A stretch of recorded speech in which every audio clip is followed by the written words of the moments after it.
Welcome to our webinar today. My name is Carrie McClellan. I'm the Director of Outreach and Community Engagement for Elder Health, and I will be helping to facilitate today's webinar with our wonderful speaker, Megan, who I will formally introduce to you in just a moment.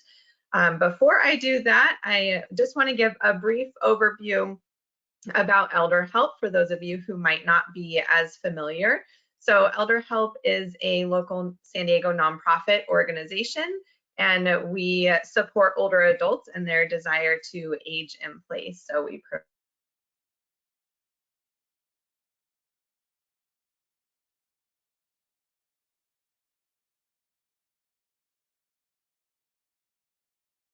provide a variety of services to help them doing that. And we offer informal services to those who are caring for an aging loved one, connect with resources as well. We offer a check-in call program called Are You OK? We also offer nutrition services through grocery shopping assistance, as well as a food pantry. We offer transportation through our Seniors A Go-Go volunteer driving program. We offer care coordination through our degreed social workers, as well as volunteers who provide a variety of services to help older adults age in place.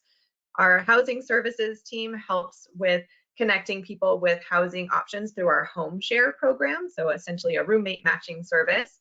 And then we also offer family caregiver support, and is where these webinars are hosted through, and not everybody is a family caregiver who attends the webinars. A lot of the topics are relevant to anybody, so we welcome you all to join and learn more. But our family caregiver support offers our information and referral service, again, connecting people with resources. We also offer these different webinars throughout the year, and we have created online courses that help family caregivers understand what it means to be a caregiver and how to help them through that journey. So I encourage anybody who isn't familiar to check out our website at elderhelpofsandiego.org. And if you go onto our family caregiver page, you'll have all of those details. We do also partner with Alzheimer's San Diego, as well as Southern Caregiver Resource Center. Those are two other local nonprofit organizations that support caregivers in our community. So I encourage you to check them out if that is a need for you or your family. And now I would like to introduce our speaker for today. So Elder Help has partnered with SDG&E for many years, and we appreciate their support in helping us get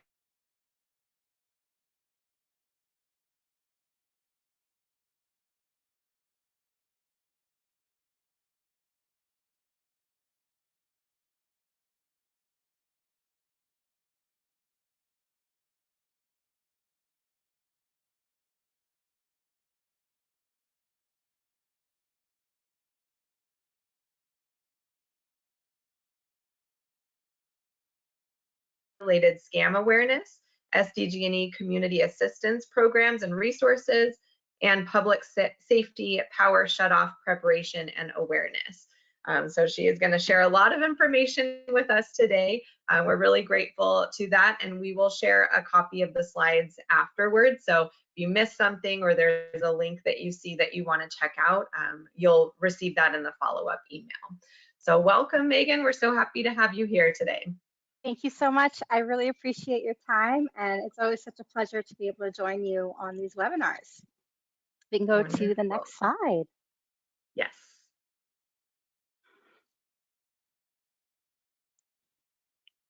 So as mentioned, one of the topics today I really want to cover are scams. Unfortunately, scams are becoming a lot more sophisticated and becoming a lot more common in our everyday lives.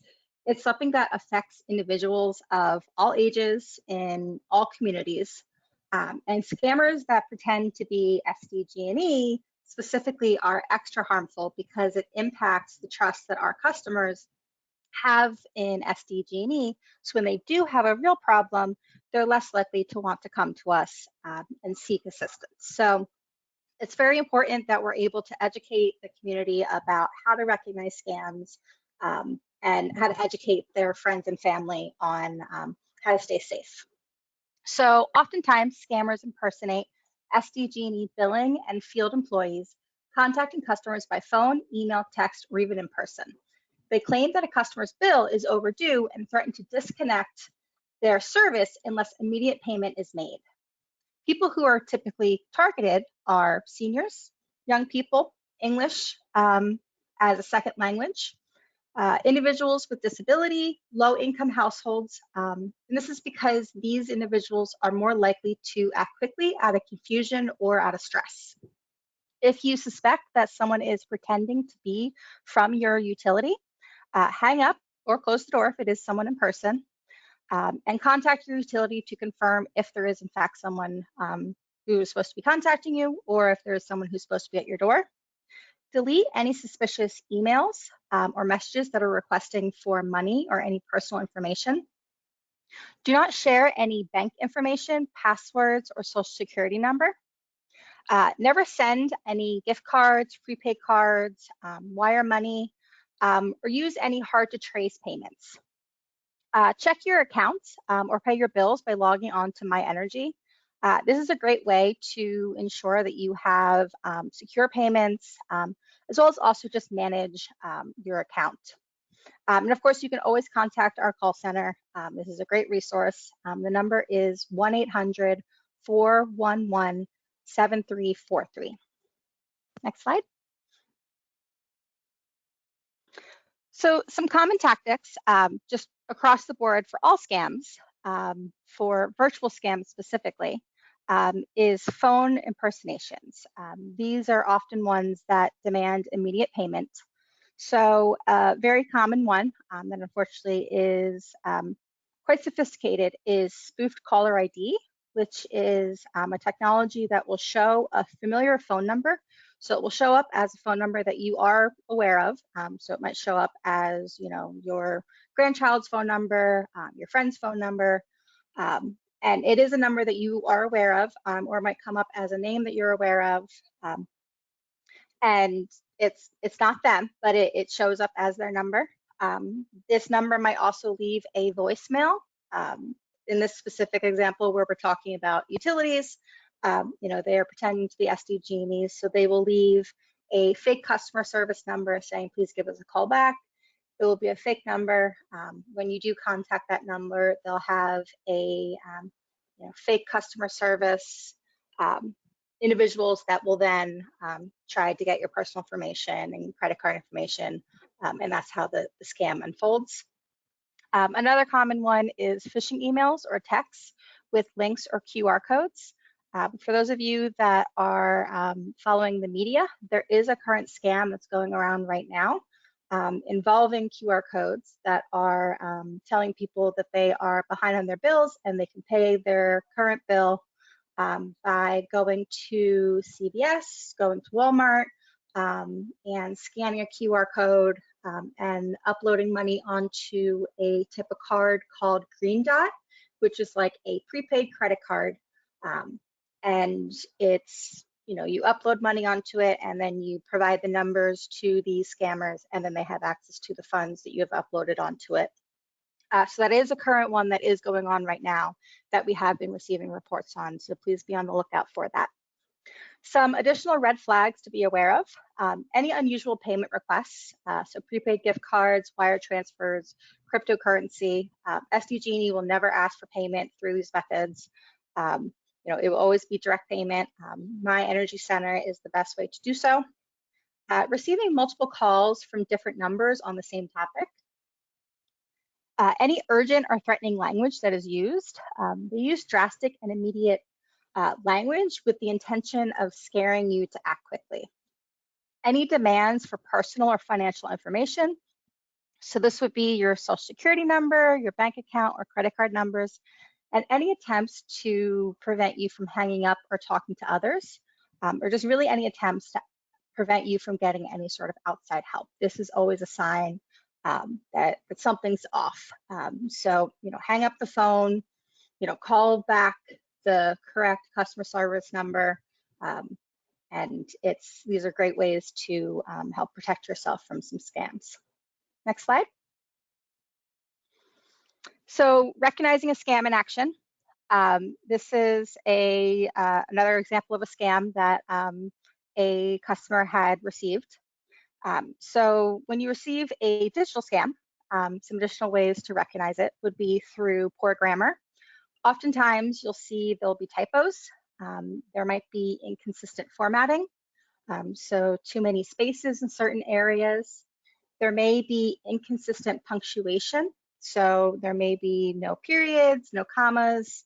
Um, you know, there may also be awkward word phrasing. Oftentimes, English may not be their first language, so the nuances of how a sentence may flow is not something that would come naturally to some of the people that write these, the content of the scams. So just things to kind of be aware of when you are looking at them. It's always important to take a step back, and it is a very stressful situation, but take some breaths, and when you look at the content, you start to notice these errors. Another very obvious one in this specific one is they provided an incorrect customer care send number. Of course, the correct number would be 1-800-411-7343, where in this example, they did not give the correct number. Some additional things to be aware of, not in this specific one, but just as a whole. If you receive any sort of communications where they have any odd URLs, so there seems to be a random combination of letters and numbers, that might be something to kind of make you a little bit suspicious. Any overly generic greetings, so dear customer, sir, madam, hello user, as well as also fuzzy or blurry images and logos. So the logo may look slightly off or overly pixelated. That may be because they did a screen grab and it isn't the true logo. Next slide.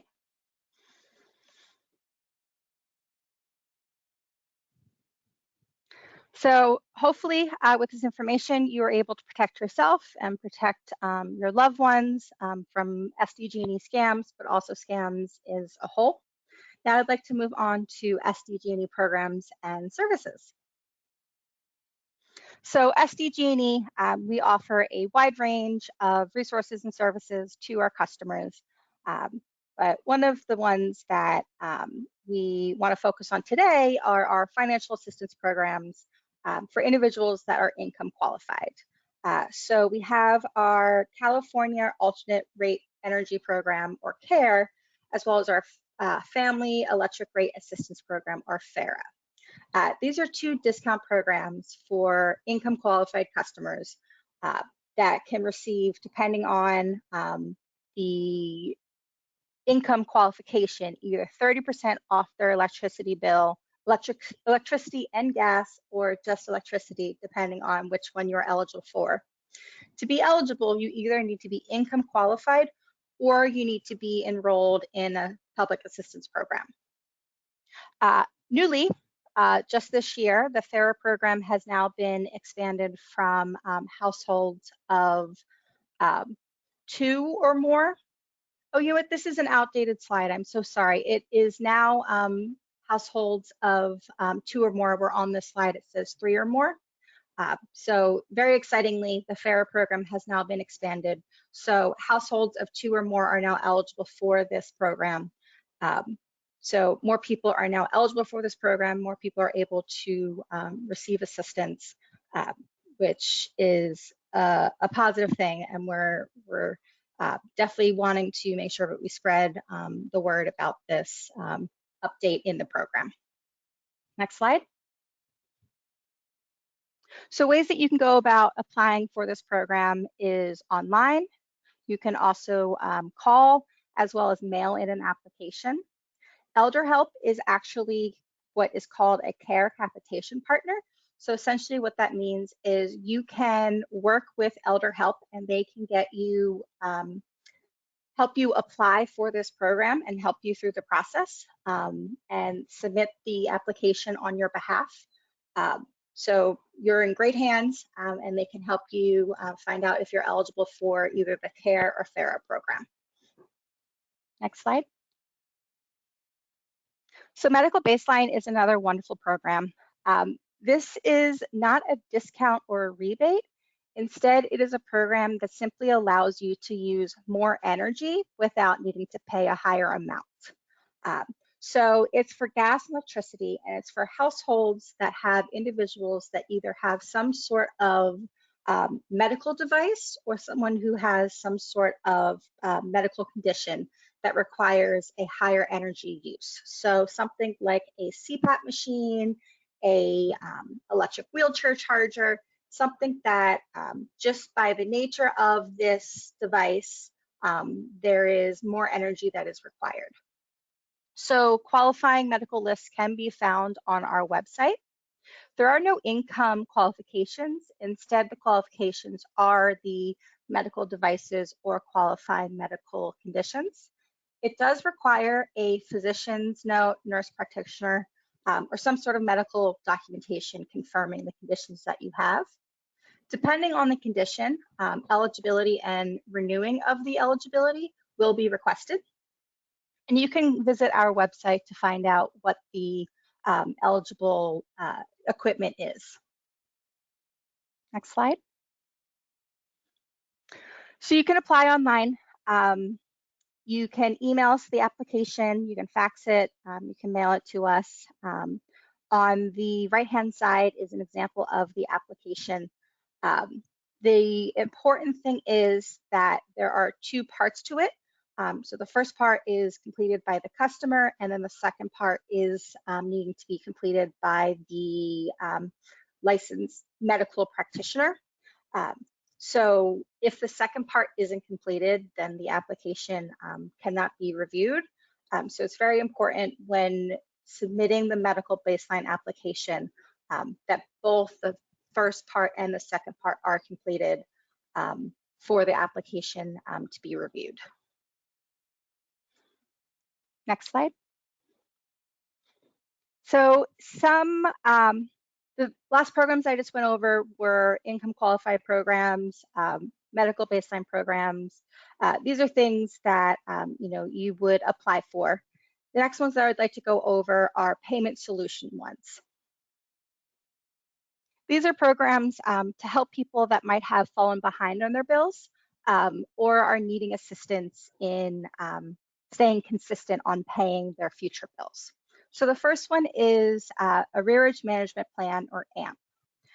This is for situations where you have outstanding bills or have debt that has come up to $8,000 in the past 12 months. After a 12-month period, you are able to have a portion of your outstanding bills be forgiven. So you're put on a 12-month payment plan for a portion of the outstanding bill to be forgiven. You must be a current SDG&E customer. You must be a customer for a minimum of 6 months. You also must be a current participant of the CARE or FARA program. You need to have at least one on-time payment in the last 2 years. Customers with electric service must have a past due balance of $500 to $8,000 of past due. Gas-only customers must have a past due balance of $250 to $8,000. And again, this is a program that will help you wipe away the debt up to $8,000. You can find out more on our website. Next slide. And you can enroll by contacting us online and getting some more information to find out if you are eligible. As mentioned, one of the main eligibility is being part of CARE.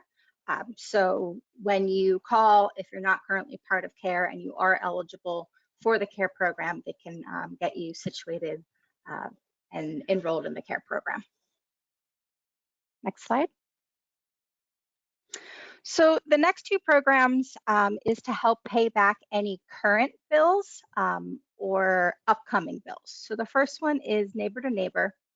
This is a one-time assistance payment. So it's to help customers that are experiencing some sort of temporary financial hardship who have received some sort of final disconnection notice but don't qualify for any other government assistance. This provides bill assistance up to $300 per household per year.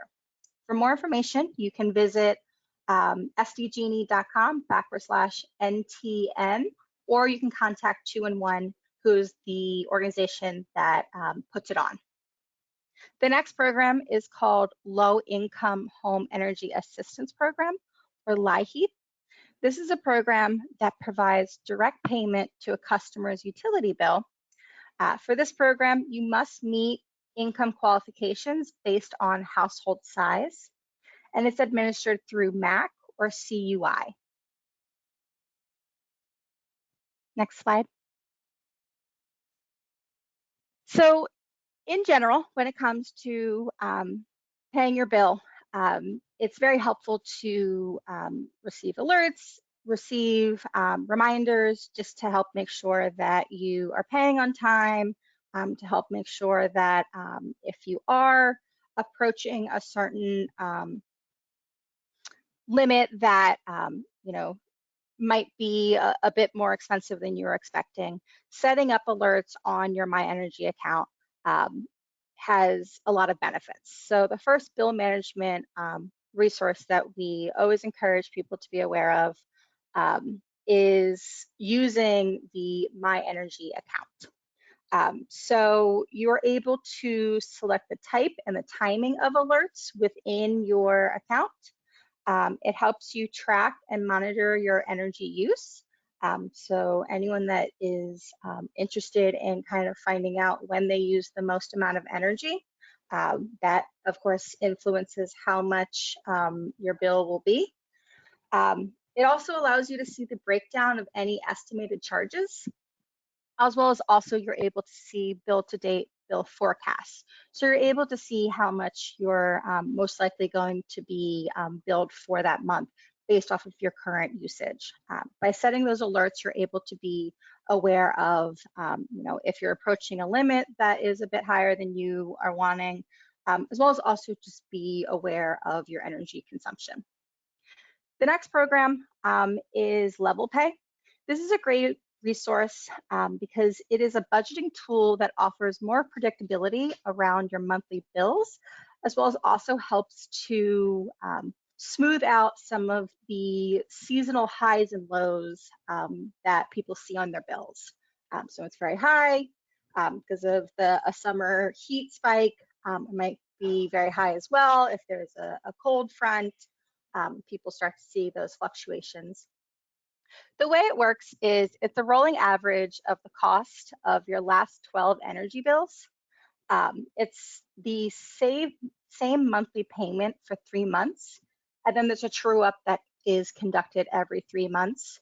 And it is based off of historical use. So based on how much energy you're actually using, the price may go up and down, but for 3 months, it'll be a consistent amount. So you're able to budget knowing I have to know that for this month and the next 2 months after that, I will have it at this amount. Then the 3 months after that, it will be at a different amount. And it's based off of historical use. So you are able to, influence how much it's going to be based on your energy consumption. If there are any sort of concerns about paying back your bill, any concerns about just struggling in general, we are here to help.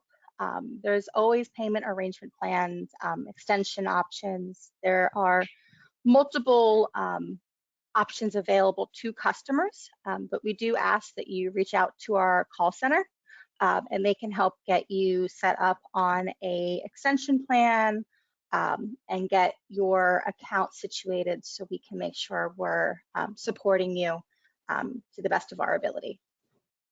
Next slide. So the next topic I'm going to go over is something called base service charge. So this is something new. California Assembly Bill 205 requires all utilities to restructure how residential customers are billed. To align with this change, we are updating how some of the existing costs are currently reflected on your bill. Starting in October, there will now be a new line item called base service charge. It's not an extra charge. Instead, it's simply just a restructuring of an existing fixed cost and how it's being presented on your bill. So currently, the way an electric bill is structured is there are two different categories in which the costs are coming from: electric gentrification and electric delivery.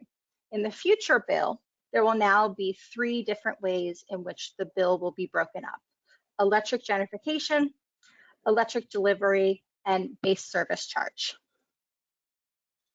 Next slide. So base service charge is simply just moving some of the existing costs, such as customer service, transformers and meters, out of the electric delivery into a new line item on your bill. These are costs that are currently being paid for, but they're being listed and included underneath the electric delivery. And it's fixed costs that are part of your use of the electric grid, which helps to ensure safe and reliable electric delivery to residential homes. So it's something that whether you have solar, whether you're direct access customer, everyone is universally paying for and everyone has universal access to. So the goal of this base service charge is to increase transparency. By separating the cost from the usage, it now makes bills a lot more clearer. The goal is also to support affordability. By restructuring the bills for the breaking up the different charges, the amount that is per kilowatt is now going to be less. So on the next slide, I'll go over in a little bit more detail of how that works. But by separating some of the fixed cost, the price per kilowatt will now be less. It's not an additional charge.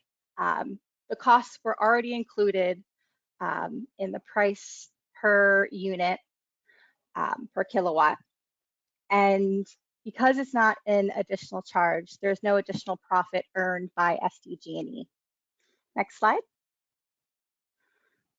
So what is changing? Come October, the base service charge will appear on bills under electric charge.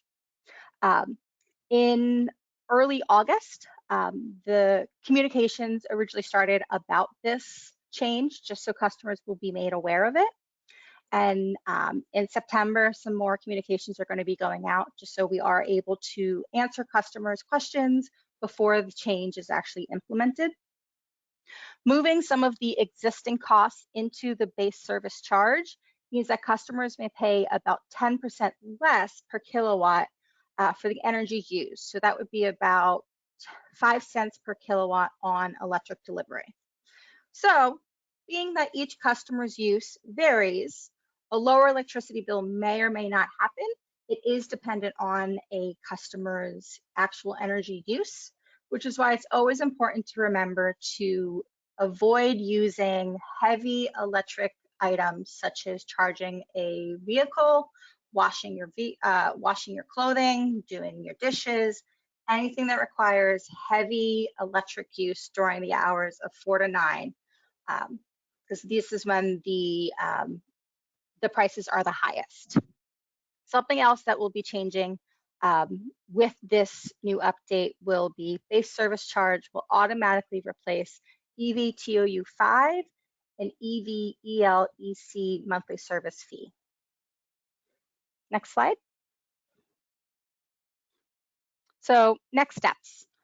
No additional action is needed. As mentioned, in early August, notifications started going out in our communications on our website, through the media. Some more information is going to be going out in bill inserts come September. And then, of course, come October is when the change will actually be taking place. If you'd like to learn more, you can visit our website at sdge.com/base service charge. As well as also, we encourage you to check to see if you are eligible for any income-based savings, so the CARE program, the FARE program, as well as also to start getting your account situated, make sure that your contact information is current. If there's any concerns about being on a current payment plan, making sure that you can pay your current bill, making sure that you are on the correct rate, making sure that you're on the right pricing plan that works best for your home. And of course, you can do so by contacting our call center at 1-800-411-7343.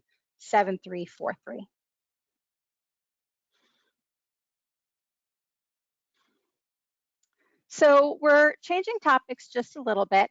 The next one is something that I think is incredibly important to share with all of our customers because it's something that's becoming a lot more prevalent and it's something that's affecting a lot more people than it has in the past.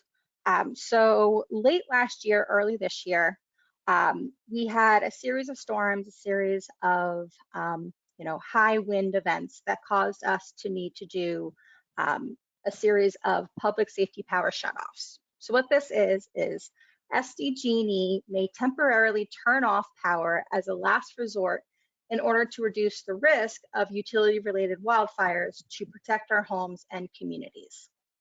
Weather conditions and other critical data is continuously monitored in real time in order to determine if a power shutoff is necessary for the public. Next slide. So conditions that could lead to a PSPS, because deciding to turn off power is a very big decision. There's a lot that goes into it. So factors such as low humidity, high winds, red flag warnings that might have been issued, dry ground material and low moisture, as well as also on the ground real-time observations. So oftentimes we will get reports saying, I don't understand, there's no wind, why has my power been shut off? It is most likely due to one of the other factors. So there's many things that go into why we might be shutting off power, but definitely be aware that it is always a last choice result, and it's for the safety of our community and for the safety of our customers. Next slide. So we understand that a planned power outage is incredibly disruptive to people's lives. These power outages can last for a few hours or it can last for a few days. It's very difficult to know how long these events will take place, and it's not something that we have much control over, much like the weather. So during these planned power outages, we do open up locations called community resource centers. These are locations in areas that are often impacted. So on the slide, there's a map that shows where our continuous community resource centers are located. On occasion, as there are needs, we do also have pop-up resource centers if there are communities that are being impacted that aren't typically impacted. We will open up resource centers as needed. So these are locations where you can receive air conditioning, you can get bottled water, snacks. We have generators, so you can charge your personal phones, your devices, medical devices. There is privacy screens, there's seating, so you can go relax, decompress. There's restrooms. You can get some water for your livestock, for your animals. There's ice. These are also locations where you can receive up-to-date event information. So it's a great spot to find out what's going on, find out any updates that might be happening in that area on when power might be restored. And at these locations, there's always accessible communications, including ASL and video remote interpretation. Depending on the event, depending on what supplies are available at the time, in addition to everything that is listed above, we also on occasion have other items such as portable cell phone chargers, blankets, hand warmers, radios. It really just depends on what the needs are and availability of these resources. Next slide. So staying informed in any sort of emergency, any sort of unplanned event is incredibly important. We do have an SDG&E alerts app, which we highly encourage people to have on their phone, whether you are in an area that is impacted or not. It is incredibly beneficial to have just to be aware of what's happening in your area. Depending on the conditions, customers will receive notifications 48, 24, 12, and 1 to 4 hours in advance of a shutoff. They're also notified as community resource centers are opened and when power is safely restored. Individuals are able to select up to 5 locations and receive notifications for these 5 locations. So this is great for caregivers. This is great for individuals that may have family members in different areas, may have clients in different areas. You're able to get notified in up to 5 different locations and just be kept aware of what's happening in the different spots. When it comes to planned power outages, it is highly dependent on how the event takes place. So some areas may be impacted, some areas may not. We now offer this app in both Spanish and in English. It is incredibly important that you keep your contact information current in order to ensure that you're receiving your SDG&E updates. The best way to do this is to make sure that you are keeping your My Energy Center current with all of your contact information, any updates, address, name, anything such as that. If there is a request to have someone else receive information, there's also an option to have a family member receive notifications. You would just put that in your My Energy Center information profile. Next slide. So as I mentioned, staying informed is incredibly important. So there's multiple options to stay informed. If you're not a technology person, that's totally fine. There are many, many ways to get updates. The first one, of course, is the Community Resource Center. As I mentioned, we offer live in-person updates at these locations. During a planned power outage, we do partner with a local broadcast station, KOGO 600 for relevant updates. You can also use the website. You don't have to use our app. We provide updates on our website. And of course, I did mention we do have our app. We do have our customer care center, but we ask that we reserve the customer call center lines during these planned power outages for people to report hazards and report outages. So we ask that people aren't contacting the call center for updates. Instead, we keep that line open for any sort of emergency or reports of a down power line or anything that might be needing immediate attention at that time. But during these situations, resources are on standby for any customers that might be needing assistance. If you do need help, you're able to contact 211 for 24/7 confidential support and help. Next slide. Next slide after that. So oftentimes, in these situations, there are individuals that are heavily impacted by the disruption of service. There are customers that are dependent on uninterrupted power for their health, safety, or just their ability to maintain independence. So we we want to make sure we are helping these customers, that we're aware of where these customers are. So if there is a situation where we are having a planned power outage, we want to ensure that these customers are getting all of the resources that they need, and also making sure that these customers are made aware of the fact that their power is going to be shut off. So in order to do that, we request that people please fill out the Access and Functional Needs Self-ID form. So if anyone in your home identifies as blind or low vision, deaf, hard of hearing, or has some sort of cognitive or physical disability, or if anyone in the home uses some sort of assistive technology, so a screen reader, or has some sort of durable medical equipment, such as a CPAP machine, or electric wheelchair, and it needs to be charged, anything that just requires energy, and by not having access to energy impacts their health, safety, or ability to maintain independence. We ask that they fill out this survey so we can make sure that we are able to contact these individuals during these planned power outages ahead of time.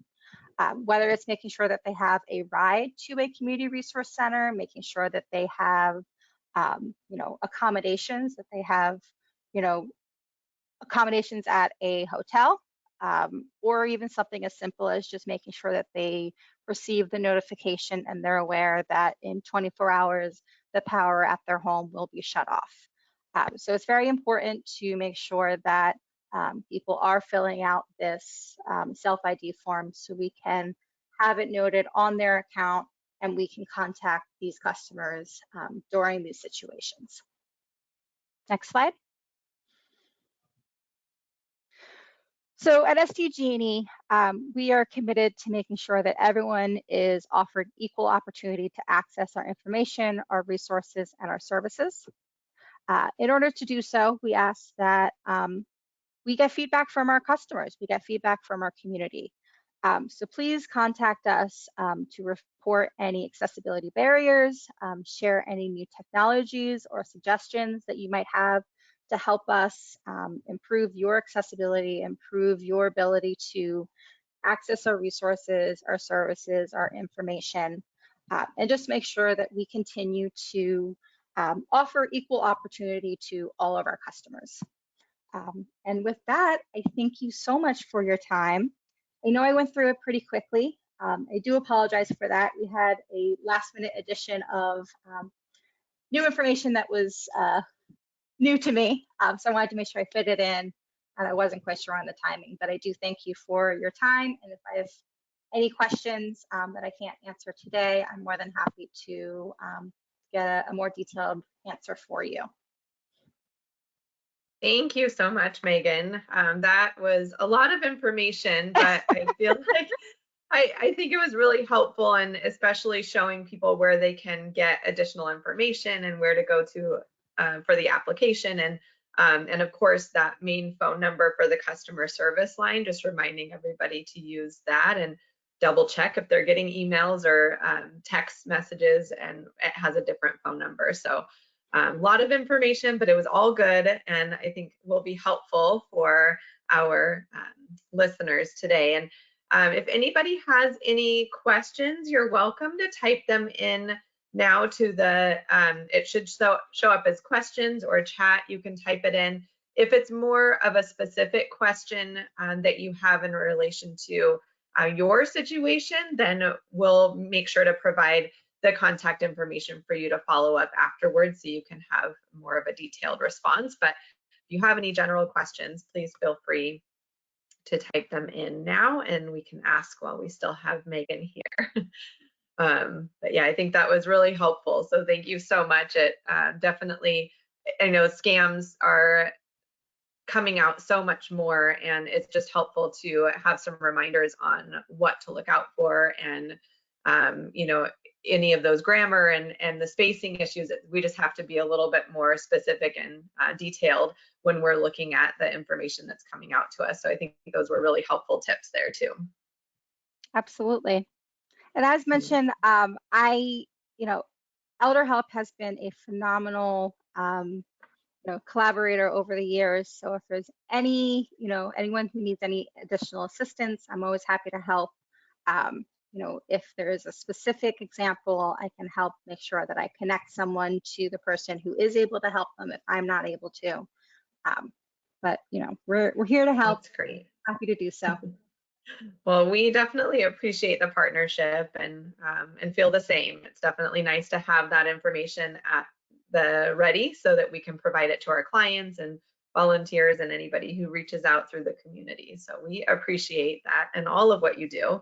I don't see any questions coming in yet. So again, I will share a follow-up email with each of you, and I'll include a PDF version of the slide. So you'll have all of the links and all of the phone numbers that Megan shared so that you can have those to check out additional information if you would like to do so.